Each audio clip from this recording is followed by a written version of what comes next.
यह ले, झाड़ू लगा दे। उस समय मैं पूजा कर रही थी, जब बहू ने सामने झाड़ू फेंकते हुए कहा। मैंने बहू से कहा कि मेरे हाथ में दर्द है, मैं नहीं लगा सकती। ये सुनते ही बहू ने मेरी पूजा का भी लिहाज नहीं किया और झाड़ू उठाकर मेरे हाथों पर मारने लगी। बोली, आज मैं तुम्हारा सारा दर्द निकाल दूंगी। मैं अपने भगवान को पुकारने लगी। बहू ने मुझे इतना मारा कि मेरी बाईं हड्डी चटक गई और मैं बिलख बिलख कर रोने लगी। रात को बेटा आया तो घर में सन्नाटा था। मैं जानती थी कि बहू अब उसे भड़काएगी, लेकिन जैसे ही मेरा बेटा कमरे में गया, अचानक उसकी चीखें गूंजने लगीं। मैं घबराई हुई अंदर गई तो मेरे होश उड़ गए, क्योंकि पति के देहांत के बाद मुझे ऐसा लगा जैसे मेरी आत्मा का एक हिस्सा भी मर गया हो।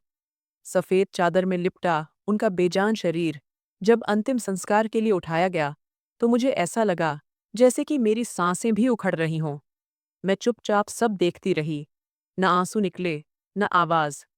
दुख ऐसा जो जुबान से निकलने के काबिल ही नहीं रहा। ससुराल में सबसे पहले तो मुझे दिलासे दिए गए। 2 दिन मेरे साथ सब लोग बैठे भी, लेकिन तीसरे दिन से आंखों में वही पुराना अजनबीपन झलकने लगा। उनके मरने के तीसरे हफ्ते ही मेरी नंद ने साफ लहजे में कह दिया, अब तो तुम्हारा यहाँ पर कोई अधिकार नहीं बचा। ससुराल वाले तो और भी ज्यादा कठोर हो चुके थे। हमने क्या हर वक्त तुम्हारे आंसू ही देखते रहने हैं? न हमें चैन है और न हमारे बच्चों को। वो मुझे जताकर बोली। सच तो ये है कि पति की मौत के बाद मैं उस घर में सिर्फ एक बोझ बन चुकी थी, और एक दिन दरवाजे पर मेरे सामान की गठरी रख दी गई। मैं गली में खड़ी थी, हाथ में एक छोटा सा बैग और दिल में 1000 सवाल। पर जाने क्यों आंखों से आंसू नहीं बह रहे थे। शायद दर्द भी अपनी हद से गुजर चुका था।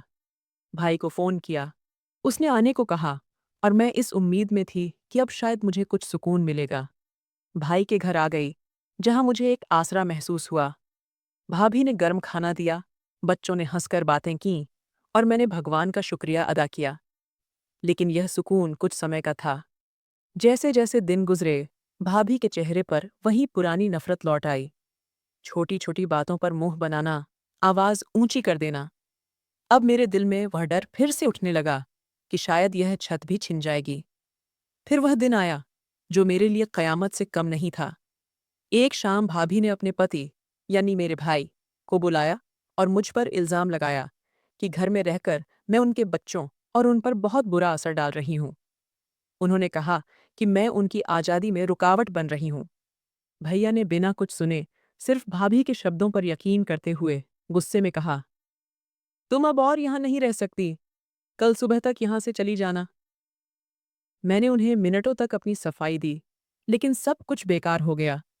उस रात मैंने सोचा, क्या मैं वाकई में इतनी बुरी हूं कि हर दरवाज़ा मेरे लिए बंद हो गया है? मेरी गोद में विनय सो रहा था, मेरा इकलौता सहारा, मेरे पति की आखिरी निशानी। दिल कर रहा था कि खुद को खत्म कर लूं, मगर उसे देखकर यह इरादा भी छोड़ दिया। सोचा, अगर मैं ही चली गई तो फिर इस मासूम का क्या होगा? मैंने अपने आंसू पोंछे और एक नई जिंदगी की तलाश में निकल पड़ी। अपने पास बचे हुए कुछ जेवरों को मैंने एक दुपट्टे में लपेटा और एक जानने वाली के जरिए फैक्ट्री में काम ढूंढा। वहां जूते सिलने का काम मिला। मामूली सी सैलरी, लेकिन 2 वक्त की रोटी का सहारा बन गया था। दिन में काम और रात को विनय की पढ़ाई, और बाकी वक्त बस भगवान की पूजा पाठ करना। जिंदगी मुश्किल जरूर थी, लेकिन हर दिन यह एहसास होता था कि मैं कमजोर नहीं हूं। मैं एक माँ हूं जो अपने बच्चे के लिए सब कुछ सह सकती है। मुझे उम्मीद थी कि एक दिन सब बदल जाएगा। शायद वह दिन देर से आए, लेकिन मैं थकूंगी नहीं। सुबह का वक्त था। फैक्ट्री में मशीनों की आवाजें गूंज रही थीं। कपड़े पसीने से भीगे हुए थे, लेकिन मेरी उंगलियां जूते की सिलाई में ऐसे चल रही थीं जैसे अपना कोई भविष्य बेहतर बनाने का रास्ता तलाश कर रही हों। दिल में एक ही इरादा था, विनय को एक अच्छी जिंदगी देना है। मैं चाहती थी कि वह तंगहाली, थके हुए वजूद और भयंकर अतीत से निकलकर एक खूबसूरत भविष्य देखे। मेरी मेहनत का हर एक कतरा इसी सपने के लिए था। जैसे जैसे साल गुजरते गए, विनय पढ़ता रहा और आगे बढ़ता रहा। उसकी आंखों में एक अलग सी चमक थी जो मुझे अंदर से सुकून देती थी। जब वो स्कूल से आकर अपने कपड़े धोता मुझे काम में मदद करता तो दिल कहता कि मेरा बेटा दूसरों से अलग है और ये मेरी परवरिश का सबूत है। फिर वह दिन आया जिसका सपना मैंने बरसों से देखा था। विनय ने अपना कॉलेज पूरा किया, एक इंटरव्यू दिया और फिर उसकी नौकरी लग गई। जब पहली तनख्वाह मिली तो वह आकर मेरी मुट्ठी में कुछ नोट रख गया। मेरी आंखों से अपने आप आंसू बहने लगे। मैंने उसे गले लगाया और दिल से भगवान को शुक्रिया अदा किया। जिंदगी की मेहनत रंग ला रही थी। लगता था अब मेरे दुखों का अंत करीब है। इसी दौरान मेरे भाई और भाभी ने भी अपना व्यवहार बदल लिया। वे, जो एक जमाने में मुझे दर बदर भटकने के लिए छोड़ चुके थे, अब हर दूसरे दिन हालचाल पूछने आने लगे थे। भाभी ने सर पर पल्ला रखते हुए बड़े ही नरम लहजे में मुझसे माफी मांगने की नौटंकी शुरू कर दी थी। मुझे उनकी बातों में झूठ की बदबू आती थी, मगर मैं खामोश रही। मैंने दिल में सोचा कि शायद मेरे हालात बेहतर देखकर वे दोबारा रिश्ता जोड़ने की कोशिश कर रहे हैं। मेरी आदत में यही था कि मैं रिश्तों को जोड़कर रखूं, इसलिए मैंने अपने घर का दरवाज़ा खुला रखा। फिर एक शाम विनय मेरे सामने आकर बैठा। उसके चेहरे पर अजीब गंभीरता थी। मैंने पूछा, सब ठीक है बेटा? तो उसने धीरे से कहा, माँ, मैंने एक फैसला किया है। मैंने हैरत से पूछा, कैसा फैसला? वो बोला, मैं सोनाली से शादी करना चाहता हूँ। मेरे शरीर में जैसे बिजली सी दौड़ गई। वही सोनाली, वही मेरी भाभी की बेटी, जिसकी माँ ने मुझ पर झूठा इल्जाम लगाकर मुझे घर से निकाल दिया था। मैं सुन्न पड़ गई। कुछ पलों तक मेरे होठों से लफ्ज ही नहीं निकले। मैंने नजर उठाकर विनय को देखा और कहा, बेटा, तुम जानते हो वो कौन है? उसकी माँ ने मेरे साथ क्या क्या किया था? विनय ने सर झुका लिया, मगर फिर भी वो अपनी बात पर कायम रहा। कहने लगा, माँ, पहले जो कुछ भी रहा हो, लेकिन मुझे सोनाली पसंद है। वो अच्छी लड़की है। आप उसे एक मौका तो दीजिए। कई दिन तक बेटे की जिद के आगे मैं उसे समझाती रही, लेकिन वह भी बहुत जिद्दी था। आखिरकार मैंने ही हार मान ली। एक दिन भाई और भाभी को घर बुलाया और फिर दिल पर पत्थर रखकर रिश्ता मांग लिया। ये मेरी जिंदगी का सबसे कड़वा पल था। भाभी के चेहरे पर वही जीत की मुस्कुराहट थी, वही गुरूर, लेकिन मैं चुप रही। विनय की खुशी की खातिर मैंने अपने दुख को निगल लिया। यह एक माँ ही कर सकती है, जो अपनी नफरत भी अपने बच्चों की खुशी पर कुर्बान कर दे। शादी तय हो गई, रस्में हुईं और सोनाली मेरी बहू बनकर मेरे घर आ गई। दिल से खुशी का एक कतरा भी नहीं था। हर मुस्कुराहट बस दिखावा थी। मैं जानती थी, जो जहर इस रिश्ते में छुपा है, वह जल्दी ही असर दिखाएगा। पर मैं माँ थी ना, इसलिए चुप रहने का फैसला किया। मैंने सब कुछ भगवान के हवाले किया और खुद को एक नई परीक्षा के लिए तैयार कर लिया। शादी के शुरुआती दिनों में सब कुछ बहुत खुशहाल था। बहू ने हंसते चेहरे के साथ सबका दिल जीतने की कोशिश की। मेरे सामने नरमी से बात की, मीठे लहजे में बातों की शुरुआत की। मैंने दिल ही दिल में सोचा कि शायद मैं गलत थी। शायद यह लड़की वाकई मेरे बेटे के लिए बेहतर है। मगर माँ का दिल धोखा खा भी ले, तो आंखें आखिरकार सच को पहचान ही लेती हैं। और यह सच ज्यादा देर छुपा नहीं रहा। कुछ ही दिनों में सोनाली ने बातों ही बातों में कहना शुरू किया, माँ जी, अब हम दोनों नौकरी करते हैं, इसीलिए अपना एक अलग सेटअप होना चाहिए ना।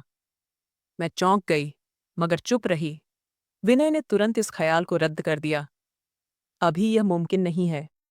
लेकिन उसके इस जवाब ने सोनाली के दिल में मेरे लिए दुश्मनी भर दी। वह समझ बैठी कि मैं ही उसके रास्ते में रुकावट हूं। घर में उसके तेवर अब बदलने लगे थे। एक दिन जब मैं चाय बनाने की कोशिश कर रही थी, तो किचन के दरवाजे पर ताला लगा हुआ दिखा। हैरानी से मैंने जब विनय से पूछा, तो उसने कंधे उचकाकर कहा, सोनाली ने कहा था कि खाने पीने का हिसाब रखना चाहिए। मैं चुप रह गई, लेकिन मेरे अंदर कुछ टूट गया। वो किचन, जहां मैं अपने बेटे के लिए बरसों से खाना बनाती थी, उसकी पसंद की हर चीज बनाती थी, आज वहां जाना भी मेरी मर्जी का नहीं रहा। कुछ ही दिनों में घर के हर कोने में मेरी जगह कम होने लगी। जो पैसे विनय हर महीने लाकर मेरे हाथ में रखता था, अब वह भी बहू के हाथ में जाने लगे। मैं अपनी ज़रूरतों के लिए अब उसकी मोहताज हो गई थी। एक माँ, जिसने अपनी जिंदगी में कभी किसी के सामने हाथ नहीं फैलाए, आज उसे दवाई के लिए भी बहू के सामने नजरें झुकानी पड़तीं। वह मुझे ऐसे आदेश देती जैसे मैं कोई काम वाली हूं। सुबह उठते ही बर्तन धो दीजिए, कपड़े प्रेस कर दीजिए और हाँ, मेरी चप्पल भी साफ कर दीजिए। अगर कभी मैं इनकार कर देती या कोई काम नहीं कर पाती, तो उसकी जुबान से वह जहर फूटता जिसकी कड़वाहट दिन भर मुझे महसूस होती। एक दिन मैंने थकान की हालत में कहा, बेटी, आज मेरी तबीयत कुछ ठीक नहीं है, जरा आराम करना चाहती हूँ। जवाब में उसकी तेज आवाज सुनाई दी, तू किस लिए बैठी है इस घर में? खाने को, रहने को सब कुछ मिल रहा है, अब काम भी नहीं करेगी? ये वह पल था जब मेरी आंखों में आंसू आ गए। मैंने पलटकर कुछ भी नहीं कहा। दिल से दुआ निकली, भगवान, जिसका दिल तूने नरम नहीं किया, उसे अब तू ही समझा। मेरे दिल में हर गुजरते दिन के साथ एक दुख बढ़ता गया। मैंने कभी किसी की बेटी के साथ ऐसा व्यवहार नहीं किया। फिर मेरी बेटी जैसी यह लड़की मुझे इंसान क्यों नहीं समझती थी? विनय मेरी आंखों के सामने था, मगर उसकी नज़र अब बंद हो चुकी थी। वह हर बात में अपनी पत्नी की तरफदारी करता। माँ, आप गलत समझ रही हैं। सोनाली थक जाती है। आप समझने की कोशिश करें। मैं खामोशी से सुनती और सोचती, क्या यह मेरा वही बेटा है, जो एक वक्त में मेरे बिना सोना भी नहीं चाहता था? आज वह मेरे आंसू भी नहीं देख पा रहा। मैं भगवान से प्रार्थना करती और अपने लिए सब्र मांगती, सुकून की एक सांस। मुझे दुनिया से शिकायत नहीं थी, बस यही दुख था कि जिस बेटे के लिए मैं दुनिया के हर जख्म हंसकर सहा था, आज वही मेरी तकलीफ समझ नहीं पा रहा था। सोनाली की बातें दिन ब दिन और ज्यादा तीखी होती गईं। कभी वह मुझ पर चोरी का इल्जाम लगाती, कभी मेरी सुस्ती का ताना देती। अगर मेहमान आ जाते तो मुझे कमरे में बंद कर दिया जाता। मांझी थकी हुई हैं, आराम कर रही हैं। वह सबके सामने झूठी मुस्कान के साथ रहती और अंदर मैं दीवार से लगकर अपनी हिचकियों को रोकने की कोशिश करती। हर दिन मेरी इज्जत कम होती गई और मेरी हैसियत घर के एक बोझ से ज्यादा ना रही। मैं कोने में सिमट गई थी, जहां सिर्फ यादें थीं, खामोशी थी और दिल में जलती हुई चुभन। जिस वक्त मैं पूजा करती, बस उसी वक्त सुकून महसूस करती, क्योंकि यह वही एक पल था जब मैं खुद को इस दुनिया के जन्म से दूर अपने भगवान के पास महसूस करती। मेरा कमरा छोटा सा ही था, लेकिन वह भगवान का घर बन चुका था। मैं अभी भी भगवान को याद कर रही थी कि तभी दरवाज़ा धड़ाम से खुला। सोनाली अंदर आई, हाथ में झाड़ू, चेहरे पर गुस्सा और आंखों में वही नफरत जो अब हमेशा ही उसके चेहरे पर दिखती थी। मैंने चौंक कर सिर उठाया। वह जोर से बोली, ये ले, झाड़ू लगा दे, और मेरे सामने झाड़ू फेंक दिया। मेरी नज़रें उसके नफरत भरे चेहरे पर ठहर गईं। मैंने धीरे से कहा, बेटी, मेरे हाथों में दर्द है, आज नहीं हो पाएगा। लेकिन यह सुनकर वह जैसे और भड़क गई। उसने कोई लिहाज नहीं रखा, न मेरी उम्र का, न इस बात का कि मैं इस वक्त भगवान के सामने बैठी थी। उसने झाड़ू उठाया और मेरे हाथ पर जोर से मारा। दर्द की एक तेज लहर पूरे बाजू में दौड़ गई। मैं सिसक कर अपना हाथ पीछे किया, लेकिन उसकी जुबान जहर उगलती रही। आज तुम्हारा सारा दर्द निकालती हूँ, वो मुझे मारते मारते बोलती जा रही थी और मैं बेबसी से खुद को समेटने की कोशिश करती रही। मेरी पूजा अधूरी रह गई। आंखों से आंसू बहने लगे। दिल में आया कि शायद मैं उसे भगवान की दुहाई दूं तो ये जुल्म रुक जाए। मैंने हाथ जोड़कर कहा, सोनाली, भगवान का वास्ता, मैं तुम्हारे लिए माँ जैसी हूँ। मगर शायद उसके दिल में इंसानियत बची ही नहीं थी। वह रुकने के बजाय और जोर से बोली, तू मर क्यों नहीं जाती? हर वक्त रोती रहती है, जान छोड़ दे हमारी। उसके ये शब्द मेरे दिल में तीर की तरह घुस गए। मेरे हाथ की हड्डी चटक चुकी थी। दर्द का एहसास हद से ज्यादा बढ़ चुका था। मैं जमीन पर बैठ गई। कमरे में दिया अभी भी जल रहा था। मैंने एक बार फिर भगवान की तरफ देखा और कहा, मैं भी तुम्हारी औलाद हूं, अब तुम ही देखो। बहुत देर तक उनके सामने सर झुकाए पड़ी रही। आंखों से आंसू निकलते रहे। मेरे बाजू से दर्द की लहर सीने तक आ गई थी। मैं सांस ले रही थी, लेकिन हर सांस दर्द में डूबी हुई थी। जब हिम्मत करके उठी, तो पूरे शरीर में थकान और कमजोरी थी। वह जा चुकी थी। दरवाज़ा बंद था। मेरा दिल तो चाहा कि बेटे को सब कुछ बताऊं, मगर मुझे पता था कि वह मेरी बात पर यकीन नहीं करेगा। पिछली बार भी जब मैंने सिर्फ इतना कहा था कि सोनाली का व्यवहार ठीक नहीं है, तो उसने मुझे ही समझाया था। आप कुछ ज्यादा ही सोचने लगी हैं। सोनाली दिल की बुरी नहीं है। मुझे पता था कि इस बार भी वही होगा, और इसीलिए मैं फिर चुप हो गई। मैंने न खाने के लिए खाना मंगवाया न पानी, बस अपनी टूटी हुई हड्डी को कपड़े से बांधा और बिस्तर पर लेट गई। रात भर दर्द के साथ वह सारी बातें मेरे कानों में गूंजती रहीं। तू मर क्यों नहीं जाती? ये वह ताना था जो मैं कभी भी भूल नहीं पाऊंगी। एक माँ को उसकी बहू का यह कहना, मर जा, सिर्फ शरीर नहीं, आत्मा को भी जख्मी कर देता है। सुबह जब आंख खुली तो कमरा वैसे ही सन्नाटे में डूबा था। मैंने एक बार फिर से भगवान को दिल से याद किया। मैंने कभी किसी के साथ अगर बुरा किया हो भगवान, तो मुझे माफ कर देना। लेकिन अगर मैं बेगुनाह हूं, तो तुम मेरे साथ इंसाफ जरूर करना। मेरे अंदर एक अजीब सा बदलाव आ रहा था। तकलीफ के बाद जो दिल मजबूत हो रहा था। मैं समझ गई थी कि अब मुझे किसी भी इंसान से उम्मीद नहीं रखनी है। सिर्फ भगवान ही काफी है। और मैंने फैसला कर लिया था कि जब तक जिंदगी है, सब्र करूंगी, लेकिन अपने भगवान से शिकायत नहीं करूंगी। क्योंकि जो भगवान दिलों के हालात जानता है, वह एक दिन मेरा अधिकार जरूर मुझे देगा। मेरे हाथ की हड्डी में ठंडी चुभन थी। सूजन दिन ब दिन बढ़ती जा रही थी, लेकिन मैं चुप थी। मुझे पता था कि यहाँ कोई मेरा दर्द नहीं देखेगा, न समझेगा। बस वही होगा जो उन्हें दिखाया जाएगा। शाम को विनय घर आया, ऑफिस से थका हुआ, लेकिन चेहरे पर वही ठंडा रवैया। मैं हिम्मत करके उसके सामने बैठ गई, धीरे से अपना हाथ दिखाया। बेटा, जरा देखो, ये सूजन हो गई है, शायद हड्डी टूट गई हो। उसने एक नज़र देखा और बिना फिक्र के उसकी आंखों में गुस्सा भर आया। माँ, अभी क्या ये ड्रामा है? आप हर वक्त शिकायतें ही करती रहती हैं, कभी आराम नहीं करने देती। सोनाली कह रही थी कि आपने खुद गिरा दिया होगा झाड़ू, और अब इल्जाम उस पर लगा रही हैं। ये सुनते ही मेरी आंखों के सामने जैसे अंधेरा छा गया। वो बेटा जो बचपन में मेरी एक सिसकी पर घबरा जाता था, आज मेरी टूटी हड्डी को ड्रामा कह रहा था। मेरा दिल बिखर गया, गला रंध गया। मैं सिर्फ इतना बोली, तुम्हें मुझ पर भरोसा नहीं? विनय ने मुंह मोड़ लिया। मैं चुपचाप कमरे में चली आई। रात के आखिरी पहर का वक्त था। खामोशी पत्थर जैसी थी। आंखें बंद थीं, लेकिन दिल जाग रहा था। मैं भगवान से ही बातें कर रही थी, उन्हें अपना दुख सुख सुना रही थी। ऐसे में अचानक एक दिल दहला देने वाली चीख ने कमरे की खामोशी को चीर कर रख दिया। मैं चौंक कर खड़ी हो गई। ये आवाज़ किचन की तरफ से आ रही थी, और यह चीख किसी अजनबी की नहीं, मेरी बहू सोनाली की थी। मेरी बूढ़ी कांपती हुई टांगें उठीं और मैं दरवाजे की तरफ बढ़ी। तभी विनय भागता हुआ आया और तेजी से किचन की तरफ गया।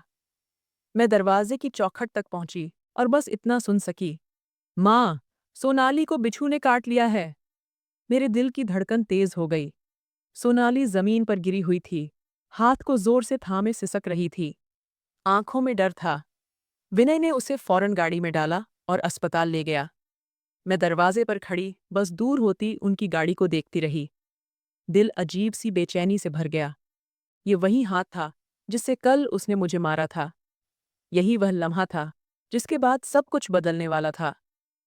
रात का बाकी हिस्सा मैंने कमरे के अंधेरे में गुजारा। नींद आंखों से कोसों दूर थी। कभी कभी दिल डरने लगता, कभी रहम आता। लेकिन एक चीज अभी भी थी, मेरे भगवान ने मेरी प्रार्थना सुन ली थी। शायद यही इंसाफ की शुरुआत थी। सुबह के करीब विनय वापस आया। उसके चेहरे पर थकान और फिक्र दिख रही थी। माँ, जहर बहुत तेज था, लेकिन डॉक्टरों ने जैसे तैसे संभाल लिया। वह अब ठीक है। मैंने सिर्फ सिर हिलाया, कोई बात नहीं की। दोपहर में सोनाली को घर लाया गया। वह बिल्कुल चुप थी, निगाहें झुकी हुईं, हाथ कांप रहे थे। वह सीधा अपने कमरे में चली गई। कुछ ही पल गुजरे थे कि फिर एक चीख सुनाई दी, पहले से भी ज्यादा खौफनाक। मैं दरवाजे की तरफ लपकी। विनय भी भागता हुआ अंदर आया। सोनाली अपने बिस्तर के सिरहाने पर खड़ी थी, चेहरा पीला, शरीर कांप रहा था।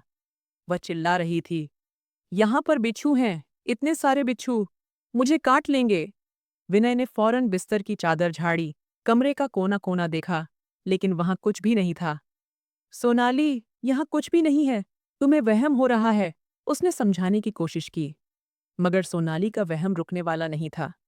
वह दीवार से लगकर हाँफती रही, बार बार कहती रही, वे यहाँ थे, यहाँ बहुत बड़े बड़े बिच्छू हैं। फिर वह अचानक कमरे से बाहर निकली और किचन की तरफ बढ़ी। जैसे ही किचन का दरवाज़ा खोला, उसने फिर से चीख मारी, यहाँ भी बिच्छू हैं। इस बार विनय का सब्र टूट गया। सोनाली, होश में आओ, यहाँ कुछ भी नहीं है। मगर सोनाली लगातार पीछे हटती जा रही थी। किचन के दरवाजे से दूर दीवार से लगकर जमीन पर बैठ गई और दोनों हाथों से अपना चेहरा छुपा लिया। मैं दरवाजे के पीछे खड़ी सारी बातें सुन रही थी। मेरी आंखों में नमी सी आ गई, लेकिन यह आंसू खुशी के नहीं थे। यह एक अजीब सी हैरानी और दुख से भरे थे। क्या इंसान वाकई इतना बेहिस हो सकता है कि जब तक उस पर न गुजरे वह दूसरों का दुख न समझे? सोनाली का खौफ अब उसके होश पर कब्जा कर रहा था। वह कमरे में दाखिल नहीं होती थी। किचन की तरफ देखते ही चक्कर खाने लगती थी। हर चीज में उसे बिच्छू नजर आते। विनय ने डॉक्टर से बात की, कुछ दवाइयां लाया, मगर उसका खौफ कम नहीं हुआ। रात को वह बार बार चीखें सुनाई देती, बचाओ, वह मेरे बिस्तर पर हैं। विनय हर बार कमरे में जाता, सब चीजें चेक करता, लेकिन वहां कुछ भी नहीं होता। घर की हवा बोझिल हो चुकी थी। वो मुझे अब एक नौकरानी से भी बदतर समझती थी। अब वह अपनी ही आंखों से बहुत से सच देख रही थी, जिन्हें वह पहले झूठ कहा करती थी। मेरे भगवान का इंसाफ धीरे धीरे जाहिर हो रहा था। सोनाली खौफ के साए में जी रही थी, न सोती थी, न खाती थी। बस एक ही बात दोहराती थी, वह आ जाएंगे, वह काटेंगे। और मैं खामोशी से सब देखती, पूजा पाठ करती और बस दिल में कहती, भगवान, तुम तो बहुत बड़े दिल वाले हो, तुम सब देख रहे हो, तुम इंसाफ करोगे। अब वह वक्त करीब था जब सब चेहरे बेनकाब होने वाले थे, और जो दिल मैंने कहा था वह सब वापस लौटने वाला था, शायद और भी बदतर तरीके से। सोनाली की हालत दिन ब दिन खराब होती जा रही थी। वह पहले सिर्फ रातों को चीखती थी, लेकिन अब दिन के वक्त भी उसे अपनी आसपास बिच्छू दिखाई देने लगे थे। किचन, कमरे, बाथरूम, यहाँ तक कि आंगन की दीवारों में काले काले बिच्छू देखने लगी थीं। उसकी आंखों में खौफ भर चुका था, चेहरा पीला पड़ गया था, शरीर कांपता रहता था। किसी चीज को छूने से पहले वह कई बार देखती, झाड़ती और फिर भी पीछे हट जाती। विनय अब बर्दाश्त के आखिरी किनारे पर था। वह अपनी पत्नी से प्यार करता था, लेकिन हर वक्त की चीख पुकार, शोर शराबा, वहम और झूठे मंजर उसे भी अंदर से दहला रहे थे। वह समझाता, सोनाली, कुछ भी नहीं है, ये सब तुम्हारा वहम है। लेकिन सोनाली उसकी बात पर बिखर जाती। मुझे झूठा मत कहो, तुम माँ बेटे दोनों मुझे पागल साबित करना चाहते हो। एक दिन तो हद ही हो गई। सोनाली ने कमरे में दाखिल होते ही मुझ पर चिल्लाना शुरू कर दिया, तुमने ही किया है ये सब, तुमने बद्दुआ दी है मुझे, मेरे पीछे तुमने कुछ लगवा दिया है। उसने चप्पल उतारकर मेरी तरफ उछाल दी, मगर मैंने सिर झुका लिया और खामोश रही। विनय ने गुस्से में आकर उसे रोका, तो वह उस पर भी चिल्ला पड़ी, तुम क्यों इस बुढ़िया की तरफदारी करते हो? तुम्हें मैं पत्नी नहीं दिखती, सिर्फ अपनी माँ ही नजर आती है। विनय का चेहरा लाल हो गया, आवाज बुलंद हो गई, बस करो सोनाली, अब हद हो गई है। सोनाली ने उसी वक्त अपना बैग उठाया, कपड़े समेटे और बोली, मैं अपने मायके जा रही हूं, तुम्हें मेरी फिक्र नहीं, तुम मुझे भी तुम्हारी जरूरत नहीं। मैं दरवाजे के पीछे खड़ी थी। दिल में सुकून और दुख की एक मिलीजुली भावना थी। जब वह निकल गई तो मैं विनय के पास आई और कहा, बेटा, वह तुम्हारी पत्नी है, उसे तुम वापस ले आओ। उसने मेरी तरफ देखा, आंखों में एक थकान थी, जैसे बरसों का बोझ उठा रखा हो। फिर धीमे लहजे में बोला, नहीं माँ, अब मैं नहीं जा सकता। जो जुबान आज उसने आपके लिए इस्तेमाल की, वह कभी भुलाई नहीं जा सकती। पहली बार विनय ने खुद मेरी आंखों में आंखें डालकर बात की थी। मुझे महसूस हुआ जैसे वह जाग चुका हो, जैसे अब उसने सच देख लिया हो। दूसरी तरफ सोनाली के माँ बाप हैरान थे। वह समझ नहीं पा रहे थे कि अचानक उनकी बेटी को यह क्या हो गया है। जब वह घर पहुंची तो कुछ घंटे के अंदर ही उसने शोर मचाना शुरू कर दिया, दरवाजे के नीचे बिच्छू है, अलमारी के पीछे भी है, मुझे यहां भी यह काटने के लिए आ गए हैं। माँ बाप ने कमरे में झांका, देखा, मगर कुछ भी नहीं था। सोनाली जमीन पर बैठ गई, अपने बालों को नोचने लगी और रोती रही। यह सब उस औरत की वजह से है। वह मेरे पीछे किसी साए को लगाकर गई है। कभी वह रात को सोते सोते हड़बड़ाकर उठ बैठती, कभी दिन के वक्त दीवारों पर हाथ मारती। हर घंटे के बाद एक नई चीख, एक नया वहम। उसके माँ बाप ने डॉक्टर के पास उसे ले जाना शुरू किया। पहले तो रोजाना लेकर जाते, फिर उसका चेकअप कराया गया और दवाइयां दी गईं। नींद की गोलियां भी, लेकिन कोई फर्क नहीं हुआ। घर वाले अब थकने लगे। पड़ोसी भी चुपके चुपके बातें करने लगे। ये वही लड़की है ना, जिसने अपनी सास को मारा था? भगवान की मार पड़ी है इसे। विनय ने कुछ दिन फोन पर उसके माँ बाप से बात की, लेकिन अब वह भी खामोश थे। न बेटी को समझ पाते, न बेटी के पति को कुछ कह पाते। वो खुद परेशान थे। बेटी एक कदम बाहर ना निकालती और घर में सब कुछ उलट पुलट कर रख देती। सोनाली का वजूद अब एक साया बन चुका था, बेचैन, बदहाल और बेकाबू। और मैं भगवान से कहती, अब इंसाफ हो गया, अब उसे माफ कर दो, उसे अब तुम आराम दो भगवान। मगर जो दिल सच से इनकार करे, उन्हें सुकून देर से मिलता है या फिर कभी नहीं। सोनाली की हालत अब पूरी तौर पर बिगड़ चुकी थी। न दिन को सुकून था, न रात को नींद। रात के सन्नाटे में भी उसकी चीख गूंजती, मुझे बिच्छू काट रहा है, बचाओ। वह अपने बाजू, टांगे और चेहरा नोचने लगती। आंखें खौफ से भरी हुईं, बाल बिखरे हुए, होठों पर कपकपाहट की आहट। वो लड़की जो कुछ महीने पहले गुरूर से बोलती थी, आज खुद अपने होश में नहीं थी। उसके माँ बाप अब हर तरफ से थक चुके थे। उन्होंने झाड़ फूंक का इलाज भी करवाया, डॉक्टर के पास भी लेकर गए, दवाइयां भी बदली गईं, बड़े बड़े बाबाओं को भी बुलाया गया। लेकिन सोनाली की हालत जैसे एक ही जगह पर जम गई थी। कभी कभार वह एकदम चुप हो जाती, दीवार को घूरती और फिर अचानक से जोर से चीखने लगती, वो आ गया, उसने मुझे देख लिया है, वो मुझे ले जाएगा। फिर एक दिन सोनाली की माँ का सब्र भी जवाब दे गया। वह खुद फूटकर रो पड़ी और कहा, हमसे अब यह नहीं देखा जाता, कोई तो कुछ करो, ये मरने से पहले हमें मार देगी। मोहल्ले वालों की बातें, रिश्तेदारों की नज़रें और अपनी बेटी की चीखें, सब मिलकर माँ बाप को तोड़ चुके थे। तब एक रिश्तेदार ने राय दी, किसी अच्छे दिमाग के डॉक्टर के अस्पताल ले जाओ, शायद वहाँ इलाज मुमकिन हो। शुरुआत में उन्होंने इनकार किया, लेकिन सोनाली की हालत देखकर वो मजबूर हो गए। दिल पर पत्थर रखकर उसे एक सरकारी मानसिक अस्पताल में दाखिला करवा दिया गया। जब एम्बुलेंस दरवाजे से निकली, सोनाली लगातार दोहरा रही थी, मुझे मत ले जाओ, वह सब मेरे पीछे हैं, वह मुझे खत्म कर देंगे। अस्पताल पहुंचकर जब सफेद यूनिफॉर्म वाले कर्मचारियों ने उसे संभाला, तो वह एकदम से बेकाबू हो गई। अपने कपड़े फाड़ने लगी, चीख कर मेरा नाम लेने लगी, माँ जी को बुलाओ, मुझे उनसे माफ़ी मांगनी है। उसके माँ बाप ने मेरे बेटे को फ़ोन किया और कहा, बेटा, तुम्हारी बहुत मेहरबानी होगी, तुम अपनी माँ से कहो कि वह एक बार आकर उसे माफ़ कर दे। विनय ने फ़ोन रखा और खामोशी से कमरे में बैठ गया। आंखें नीचे, हाथों में चेहरा छुपाए, वह गुमसुम था। मैं पास जाकर पूछने लगी, क्या हुआ बेटा? उसने धीरे से कहा, माँ, वो आपका नाम ले रही है।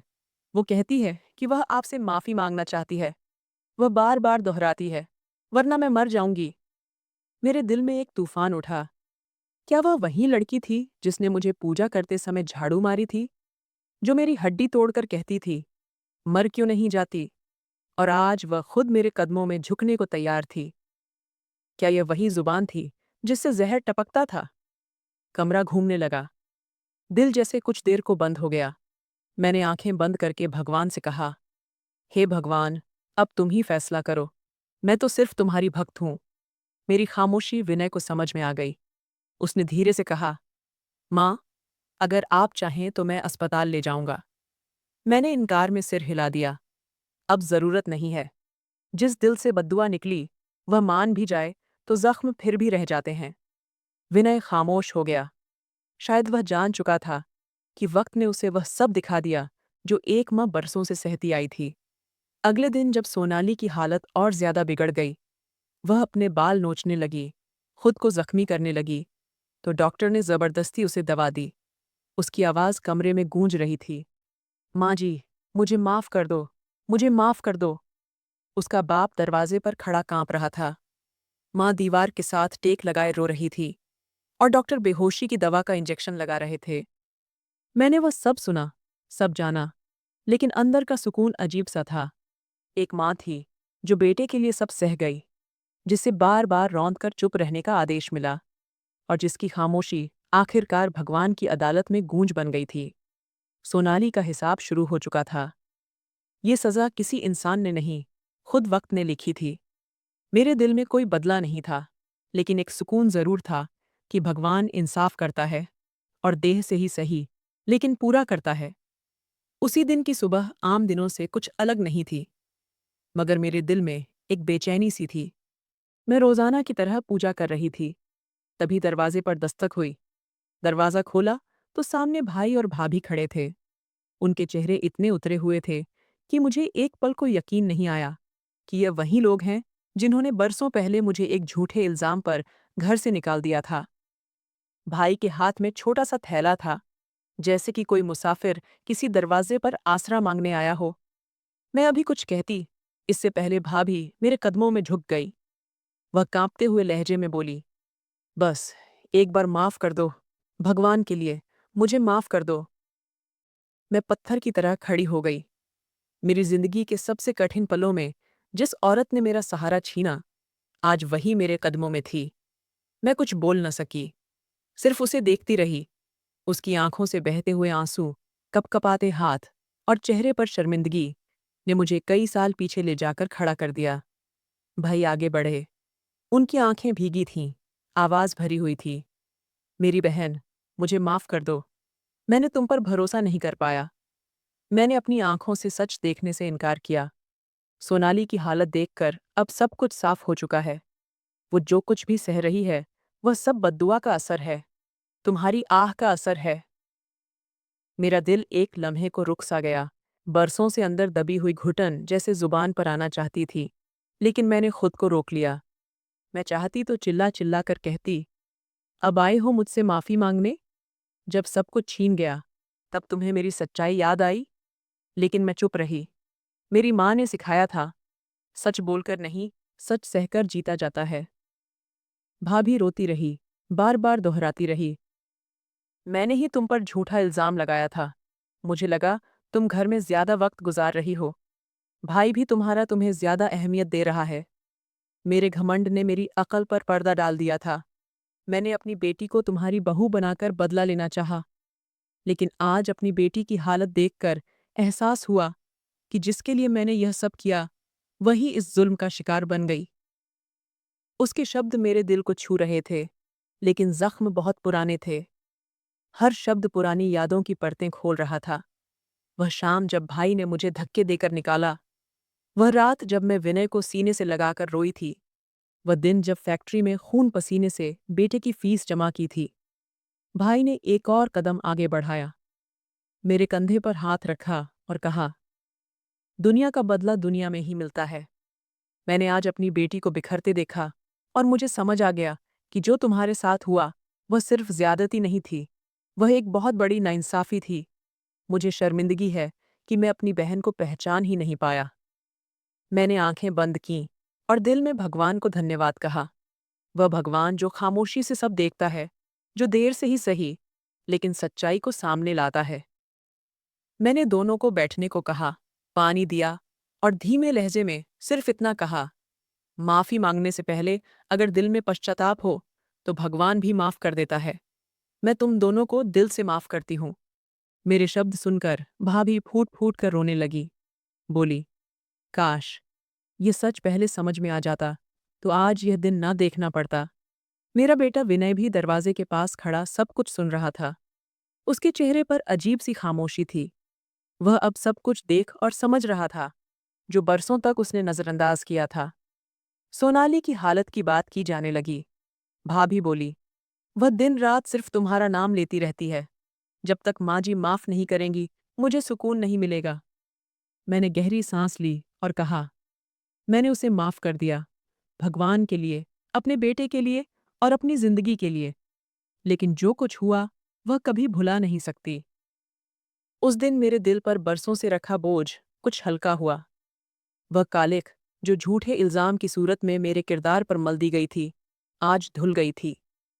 वे आंखें जो मुझे शक से देखा करती थीं, आज शर्मिंदगी से झुकी हुई थीं। उनके जाते ही मैंने एक बार फिर भगवान को धन्यवाद कहा। आज मेरे जख्मों ने गवाही दी थी और मेरे भगवान ने मुझे इज्जत लौटा दी थी। सही वक्त पर मेरे भाई की आंखों में हर रोज पछतावे का साया होता। वह जब भी आता मेरे कदमों में बैठ जाता और बार बार कहता, तुम बस एक बार कह दो कि तुमने मुझे दिल से माफ कर दिया। मैं उसके हाथों को सहलाती और कहती, माफ किया दिल से। मगर सच ये है कि कुछ जख्म माफ तो हो जाते हैं, पर कभी बदलते नहीं। भाभी भी हर मुलाकात पर रोती। वह अपने किए पर शर्मिंदा थी और उनकी जुबान पर हर वक्त सिर्फ एक बात होती, अगर मैं झूठ न बोली होती तो आज यह दिन न देखने को मिलता। लेकिन कहते हैं ना, जो बोया जाता है वही काटा जाता है। उसी शाम जब सब कुछ सही लगने लगा था, विनय के फोन पर कॉल आई। दूसरी तरफ सोनाली की माँ थी। उनकी आवाज कांप रही थी। बेटा। सोनाली नहीं रही। विनय के हाथ से फोन छूटते छूटते बचा। चेहरा पीला पड़ गया और वह एकदम से जमीन पर बैठ गया। मैं घबराकर उसके पास गई। पूछा, क्या हुआ? वह मेरे कदमों में सिर रखकर फूट फूट कर रोने लगा। मेरी आंखें खुली की खुली रह गईं। जिस लड़की की बदतमीजी, तीखी जुबान और जुल्म ने मुझे तोड़ दिया था, वह अब दुनिया में नहीं रही थी। कुछ देर बाद विनय को संभाल कर मैंने कमरे का दरवाज़ा बंद किया और हाथ जोड़कर भगवान से कहा, हे भगवान, अगर मेरी आह से कुछ हुआ है तो तुम मुझे माफ़ कर दो। मैंने तो उसके लिए भी दिल से माफ़ी मांगी थी। अगले दिन मोहल्ले में एक ही बात गूंज रही थी, यह उस जुल्म का अंजाम है जो उसने अपनी सास के साथ किया था। लोग आते, दुख जताते, मगर साथ में यह भी कहते, भगवान का इंसाफ भी बहुत निराला है। जो करते हो वही लौट कर आता है। मैं सब सुनती रही, कुछ न बोली। दिल में सुकून भी था और एक अजीब सी खलिश भी। मैं सोनाली की मौत पर आंसू सिर्फ इसलिए बहा पाई क्योंकि वह मेरी बहू ही नहीं, एक माँ की बेटी थी, एक औरत थी जो शायद वक्त पर समझ नहीं सकी। विनय कुछ दिनों तक चुप रहा। उसकी आंखों में पछतावे की गहराई थी। वह बार बार आकर कहता, माँ, मैंने आपकी बात नहीं मानी, आपके दर्द को नज़रअंदाज किया, आपसे नजरें चुराकर पत्नी के शब्दों पर यकीन किया। आज सब खत्म हो गया। मैंने उसे सीने से लगा लिया और कहा, बेटा, मैं माँ हूँ। माँ कभी औलाद से शिकायत नहीं करती। तुम्हारा एहसास ही मेरी जीत है। वक्त जैसे थम गया था। सोनाली का जाना सिर्फ एक मौत नहीं थी, वह एक अंजाम था, एक तहरीर थी जो वक्त ने मेरे लिए लिखी थी। एक तहरीर जिसमें बरसों की परेशानियां, सब्र, खामोशी और दुआ का हिस्सा था। मेरे लिए यह एक लम्हा था जहां मैं खुद को खाली महसूस कर रही थी। बरसों का बोझ शायद उतर गया था, लेकिन वे निशान जो आत्मा पर लगते हैं, वे कभी नहीं मिटते।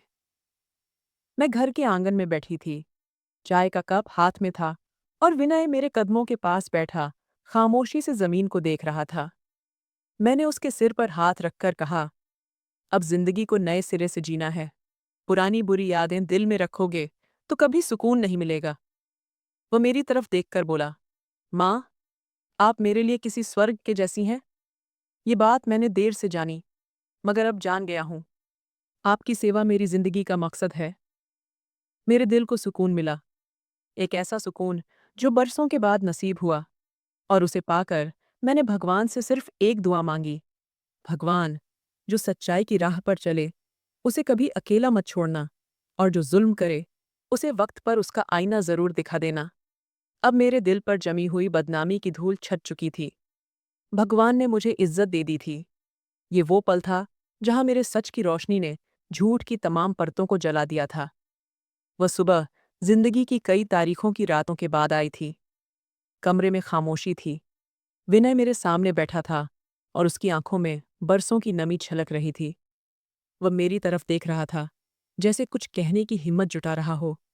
फिर एकदम वह मेरी गोद में सिर रखकर बोला, माँ, मैं बहुत गलत था, बहुत नाकदर निकला। आपका दर्द महसूस नहीं किया, आपकी हर फरियाद को नज़रअंदाज करता रहा। मैंने अपनी आंखों से सच देखा, पर देर से। मेरे हाथ उसके सिर पर फेरने लगे, जैसे बरसों की तकलीफ मिटा रही हूं। मैंने उसे सीने से लगा लिया और कहा, बेटा, माँ की गोद हमेशा खुली रहती है। देर से आए हो, मगर खाली नहीं जाओगे। विनय मेरी गोद में छोटे बच्चों की तरह रो रहा था। मैं भगवान को धन्यवाद दे रही थी कि मेरे बेटे ने वक्त पर सब कुछ जान लिया।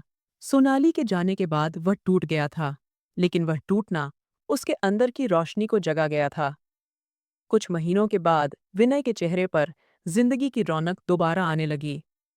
मैं जानती थी कि वह जिंदगी को फिर से शुरू करना चाहता था, मगर किसी गुनाह के बोझ के साथ नहीं, बल्कि एक नई उम्मीद के साथ।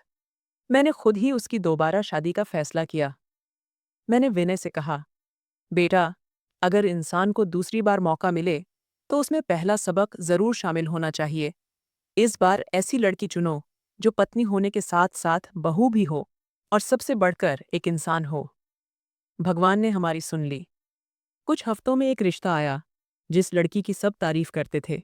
शरीफ, गुणवान और सबसे बढ़कर माँ बाप की सेवा करने वाली। मेरा दिल निश्चिंत हो गया। शादी सादगी से हुई। नई बहू आंगन में कदम रखते ही झुककर मेरे पास आने लगी तो मेरे दिल के अंदर एक रोशनी फैल गई। विनय की आंखों में भी सुकून नजर आया और मैंने दिल में कहा, भगवान, तुम्हारा धन्यवाद। शायद मेरे बेटे और मेरी जिंदगी की नई शुरुआत होने वाली है, वह भी खुशी खुशी। नई बहू का नाम नंदिनी था। वह सुबह उठकर पहले मेरे कमरे में आती, मेरा हाल पूछती, मेरे लिए चाय बनाती और दिन की शुरुआत मेरे पैरों को छूकर करती। उसकी हर बात में कायदा था, इज्जत थी। घर में वह रौनक लौट आई थी जो बरसों पहले चली गई थी। खाने की मेज पर अब हंसी की आवाज सुनाई देने लगी। किचन से महक आती और विनय अब मुझे अपनी जिंदगी का जरूरी हिस्सा मानता। वह शाम को ऑफिस से आता, मेरे कमरे में बैठकर हाल पूछता और कहता, माँ, आज जो सुकून है वह शायद कभी नहीं था। जिंदगी जैसे अपनी असली हालत में लौट आई थी। लेकिन कुछ रातें ऐसी भी आतीं जब खामोशी दिल को घेर लेती, जब सब सो रहे होते और मैं अकेली बैठकर अतीत की परछाइयों को देखती। वह पल जब सोनाली ने मुझे पूजा करते समय झाड़ू मारी थी, जब विनय ने मेरे सूजे हुए हाथ को ड्रामा कहा था, जब मैं दरवाजे के पीछे छुपकर रोती थी, वो सब यादें आज भी मेरे साथ चलती हैं। फिर मैं खुद को समझाती कि वह सब एक गुजरा हुआ कल है और आज के लिए भगवान को धन्यवाद देती, जिन्होंने इंसाफ किया, सुकून दिया और मेरा बेटा मुझे लौटा दिया। मैंने नंदिनी को कभी वह सब नहीं बताया। उसकी मोहब्बत में मुझे कोई शक नहीं था और मैं नहीं चाहती थी कि मेरे जख्म उसकी खुशियों पर साया डाले। बस कभी कभार जब वह मेरे घुटनों पर मालिश करती तो मैं उसका हाथ थाम लेती। मेरे घर में खुशियां वापस लौट आई थीं। विनय भी बदल चुका था। वह अब हर वक्त मेरे आसपास रहता, मेरी तबीयत का ख्याल रखता, मेरी इच्छा का मान रखता। कभी जब मैं थक जाती तो धीरे से कहता, माँ, अब मेरा सब कुछ आपके आसपास ही घूमता है। ये सुनकर मेरी आंखें नम हो जातीं। आज मेरी जिंदगी में वह सुकून था जिसकी तलाश मैंने पूरी उम्र की थी। मैंने सब्र रखा था और उसका नतीजा यह था कि आज मेरा बेटा बदल चुका है। आज वह दूसरों पर यकीन करने की जगह अपनी माँ की बात को सुनता है और मेरे आदेश को मानता है। वह मेरी कुर्बानियों को सिर्फ मेरा फर्ज नहीं समझता, बल्कि शुक्रिया के आंसू भी लाता है। वह सोनाली, जो एक जमाने में मेरे लिए तकलीफ का दूसरा नाम थी, अब उसका अंजाम दुनिया के सामने आया। मोहल्ले की औरतें जब मेरे घर आतीं तो सर झुकाकर कहतीं, दीदी, आपने जो सहा, अगर कोई और होता तो मर जाता। आपके सब्र ने आपको बचा लिया और उसका अंजाम सबके लिए सबक बन गया। मैं सिर्फ मुस्कुरा देती और दिल ही दिल में कहती कि सबक सिर्फ उसे नहीं, मुझे भी मिला। भगवान पर भरोसा रखने का, खामोशी से सब कुछ सहने का और माफ कर देने का। मेरी नई बहू नंदिनी आज मेरे साथ साए की तरह घुली हुई थी। वह मेरा हर काम खुद करती। मेरा बेटा हर रोज मुझे एहसास दिलाता कि अब वह अपनी माँ को पहचान चुका है और मुझे मेरे अतीत से दूर करने की कोशिश करता है। लेकिन कुछ जख्म ऐसे होते हैं जो भर तो जाते हैं पर निशान छोड़ जाते हैं। मैं उन औरतों के लिए प्रार्थना करती हूँ जो आज भी मेरी तरह ऐसे हालातों से लड़ रही हैं, जो खामोश हैं मगर अंदर से चीख रही हैं।